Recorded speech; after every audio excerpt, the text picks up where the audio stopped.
Hey, what's going on, everybody? My name is Corey, better known as the Seaman, and I want to welcome you to another edition of the Seaman's Cinema Sit-Down. It is Thursday morning, March the 9th. Yes, a day after this episode came out. I'm not gonna lie to you.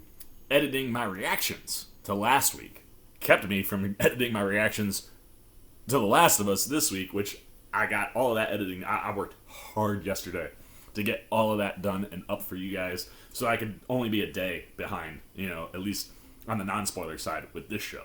But yeah, the reaction editing not go well this week. Took a lot of edits to get that one up. So we were a little behind.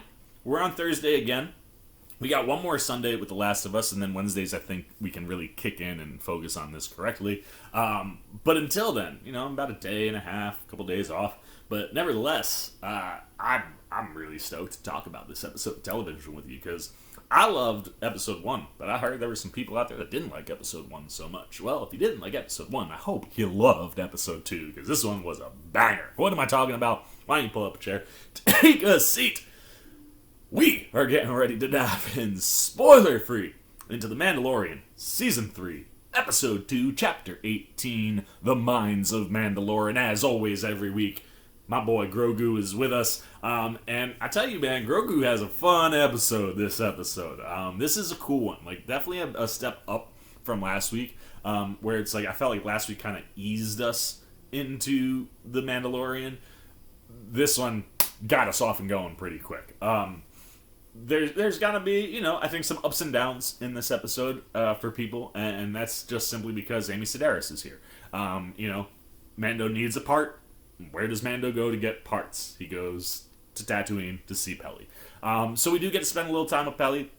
I know she kind of doesn't mesh. She feels like a little bit of a standout in the Star Wars world. But I'm not gonna lie to you, man. I always enjoy it when we get to spend a little bit of time with her and those droids. And we do get to spend a little bit of time with her this week, because then Mando's got some big things to be doing. He's got places to go, things to figure out, stuff to do, and this episode is all about that, man. I mean, the title itself is, I feel like I can say this without spoiling anything, because the title is The Mines of Mandalore.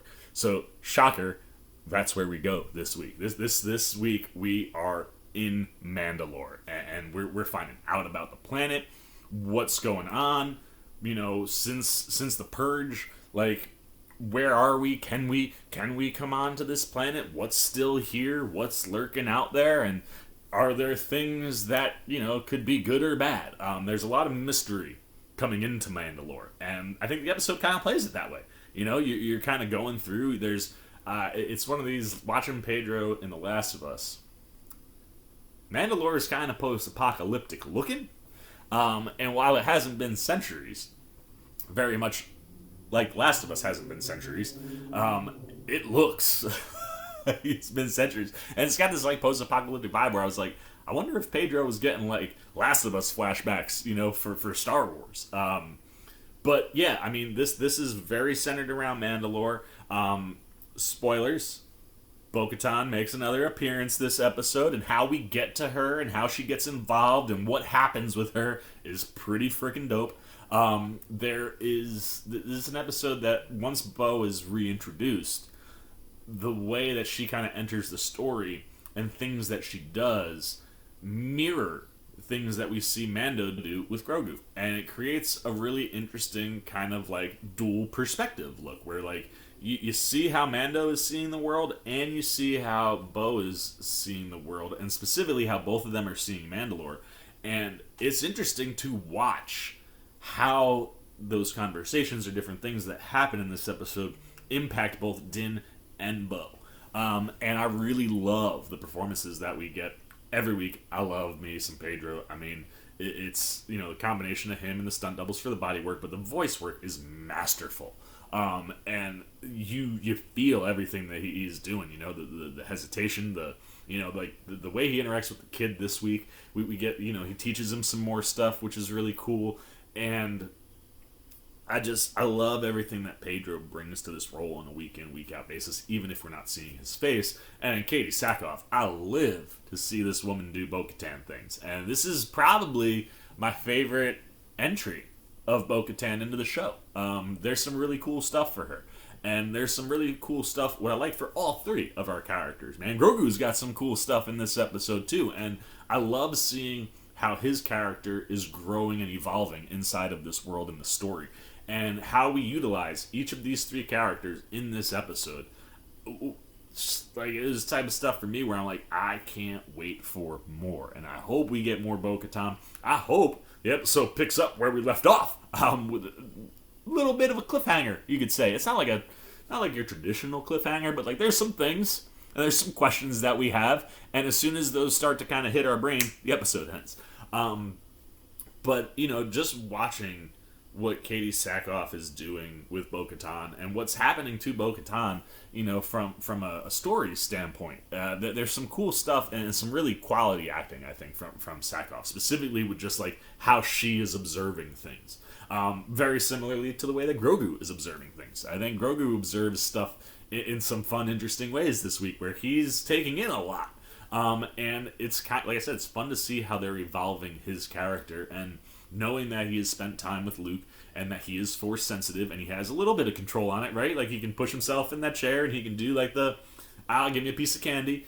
But if Grogu were to practice and utilize the force more often, it's one of those, if you don't use it, you lose it type of bitch. You got to be active in the force to be really good at it. There are things in this episode that make me wonder if we'll see Grogu start focusing more on maybe actually trying to practice some stuff and get better with the Force. But yeah, I mean, what you get from these three characters and these three performances, and don't tell me that Grogu's not a performance, man. There's somebody in there, moving him around and doing puppeteer work, and he's a very active little guy this episode, man. And all three, I think, are just absolutely excellent.